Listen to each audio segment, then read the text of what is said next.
Talk about living life in the fast lane. A Chinese woman made headlines after a highway was built around her home because she refused to move. A house in the middle of a highway will make for an odd sight, but a highway over your house will make for a far worse one, and one stubborn woman knows all about that.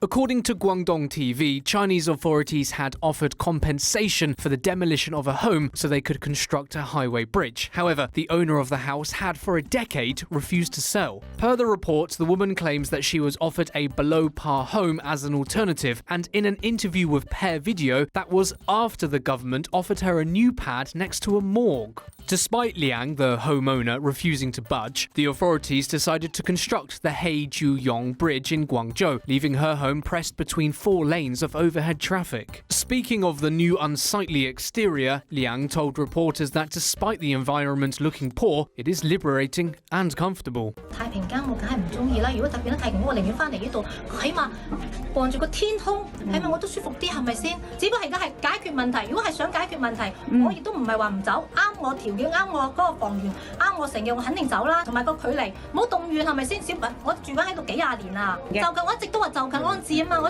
變到而家協商一直協商唔到呢個問題啫嘛。 She added that she was happy to suffer the consequences and didn't care what others thought. The government of Heiju stated that Liang was the only person out of a total of 47 households and 7 firms that still lives there.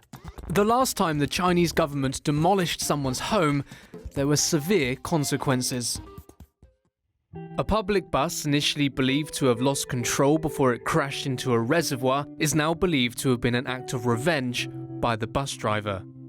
On the 7th of July in the Guizhou city of Anshan, a public bus crashed into a reservoir at 11:45 a.m. On board the bus were at least 12 high school students. Rescuers of around 100 firefighters and more than a dozen divers managed to find 37 people in the water, 16 of which were taken to hospital with injuries. However, 21 of them were dead, including the bus driver, a 52-year-old man surnamed Zhang, who had been driving the same route for the past 23 years. In an update posted to social media site Weibo, Zhang's home was to be demolished, and on the morning of the incident, Zhang attempted to stop its destruction.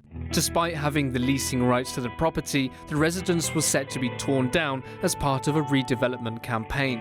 Zhang initially agreed to take around $10,367 as compensation for his 40-square-meter home, but then argued that it should not be destroyed until he was granted a new property.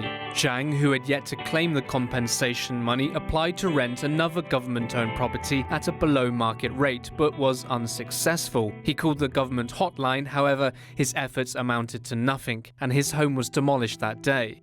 The police report claims that Zhang bought alcohol and poured it into his drinking bottle. Before starting his shift, he called his partner to vent his fury, expressing his, quote, cynicism and disillusionment with life. When letting people on the bus, he drank from his bottle. Investigators found ethanol in his blood, indicating that he had been intoxicated at the time of the crash. The police have concluded that 52-year-old Zhang had deliberately driven into the reservoir as a way of taking revenge upon society for the destruction of his home.